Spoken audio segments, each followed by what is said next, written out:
দেশের স্বরাষ্ট্রমন্ত্রী নির্বাচন নিয়ে ব্যস্ত, ভারতীয় জনতা পার্টি একবারই সাইলেন্ট ইনভিজিবল রিগিং নিয়ে ব্যস্ত, দেশের প্রধানমন্ত্রী দেশ ছেড়ে চলে গেছেন ভুটান। ভারতবর্ষ আশ্বাস কিংবা আস্থা পাবে কোত্থেকে? যারা দায়িত্বে রয়েছেন তারা দায়িত্ব এড়িয়ে যাচ্ছেন, দায়িত্ব নিচ্ছেন না। অ্যাকাউন্টেবিলিটিটা কোথায়? পরপর যে ঘটনাগুলো ঘটেছে বিস্তারিত পার্থদা বলবেন।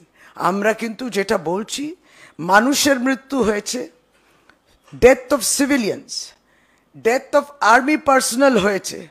বিগত বছরগুলোতে আমরা যদি উল্লেখ করি, অনেকগুলো এইভাবে হামলা, আতঙ্কবাদীরা যে হামলা করেছে, টেররিস্ট অ্যাটাক যেটা হয়েছে, সেখানে আর্মি তাদেরকেও আমরা হারিয়েছি। তাহলে এই যে পেহেলগাঁওতে বলা হলো যে পেহেলগাঁওতে অপারেশন সিন্দুর হয়েছে, কারণ ওটা টেররিস্ট অ্যাটাক ছিল, এরপর একটাও হবে না। যদি কোনো আক্রমণ হয় ওটাকে আমরা টেররিস্ট অ্যাক্টিভিটি বলবো, তাহলে তারপরে কি? সুতরাং এই জায়গা যদি আমরা দেখি, দেশের গুরুত্বপূর্ণ যিনি প্রধানমন্ত্রী, স্বরাষ্ট্রমন্ত্রী নির্বাচন নিয়ে ব্যস্ত, সেখানে কোথাও না কোথাও আমাদের দেশের প্রতিরক্ষা, আমাদের দেশের বর্ডার, আমাদের দেশের অভ্যন্তরীণ সুরক্ষার সঙ্গে কম্প্রোমাইজ হয়েছে। পার্থদা আপনি বলুন, তারপর আমরা আবার বলব। আপনারা সবাই অবগত আছেন, গতকাল অর্থাৎ 10ই নভেম্বর, আপনারা প্রত্যেকে অবগত আছেন, সারা ভারতবর্ষের মানুষ গতকাল দেখেছে। গতকাল অর্থাৎ 10ই নভেম্বর দিল্লিতে একটি মর্মান্তিক ঘটনা ঘটে। গোপন সূত্র থেকে প্রাথমিক তথ্য অনুযায়ী এটা একটা আইডি বিস্ফোরণ। যদিও সেই সময় কেন্দ্রীয় স্বরাষ্ট্রমন্ত্রী অমিত শাহকে প্রশ্ন করা হলে যে এটা সন্ত্রাসবাদী হামলা কিনা, তার উত্তর ছিল ঘটনাটি কিভাবে ঘটেছে বলা কঠিন। অর্থাৎ যার হাতে দেশের নিরাপত্তা, তিনি বলছেন ঘটনাটা কিভাবে ঘটেছে সেটা বলা কঠিন। অর্থাৎ স্বরাষ্ট্রমন্ত্রী নিজেই যদি হামলার প্রকৃতি নির্ধারণ করতে না পারেন, তাহলে দেশবাসী কার উপর ভরসায় থাকবে? ইতিমধ্যেই এই মৃত্যুর ঘটনা সমগ্র দেশবাসীকে যেরকম মানসিক আঘাত করেছে, ঠিক তেমনিভাবেই মানসিক আঘাতপ্রাপ্ত হয়েছেন আমাদের মাননীয় মুখ্যমন্ত্রী মমতা বন্দ্যোপাধ্যায় এবং আমাদের দলের সর্বভারতীয় সাধারণ সম্পাদক সাংসদ অভিষেক বন্দ্যোপাধ্যায়। তারা তাদের মনের দুঃখ তারা গভীর প্রকাশ করেছেন এবং গভীরভাবে শোক জ্ঞাপন করেছেন এবং পরিবারের পাশে দাঁড়ানোর কথা বলেছেন। আমার মূলত প্রশ্ন আমাদের দলের পক্ষ থেকে, যে এটা কি বিজেপির আমলের প্রথম ঘটনা? আপনি যদি বিজেপির আমলের পরপর ইতিহাস দেখেন, তাহলে আপনি দেখতে পারবেন যে 2015 সালে গুরুদাসপুর হামলায় 10 জন নিহত হয়েছিলেন, তাদের মধ্যে পুলিশ কর্মীরা ছিলেন।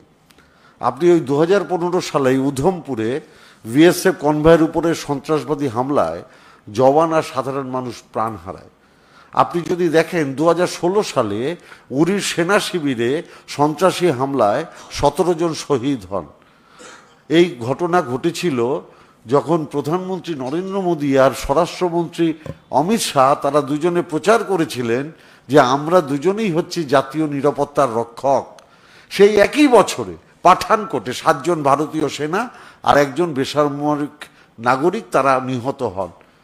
2019 সালে পুলওয়ামার সমস্ত খবর থাকা সত্ত্বেও 40 জন সিআরপিএফ জওয়ান প্রাণ হারান।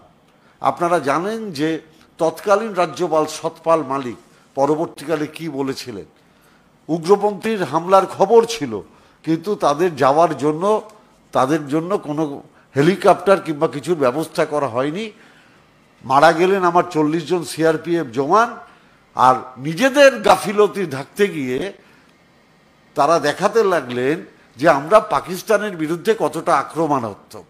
এবং একই ঘটনা আপনি যদি লক্ষ্য করে দেখেন, 2020 সালের 19শে জুলাই আমাদের মাননীয় প্রধানমন্ত্রী দাবি করেছিলেন না কেউ আমাদের সীমান্ত পেরিয়ে প্রবেশ করছে, না কেউ ভেতরে ঢুকে আছে। এই ঘটনা ঘটার পরে 2025 সালে আপনারা দেখুন পহেলগাঁওয়ে 26 জনের প্রাণহানি হলো। তাহলে প্রধানমন্ত্রীর কথার মূল্য থাকে না।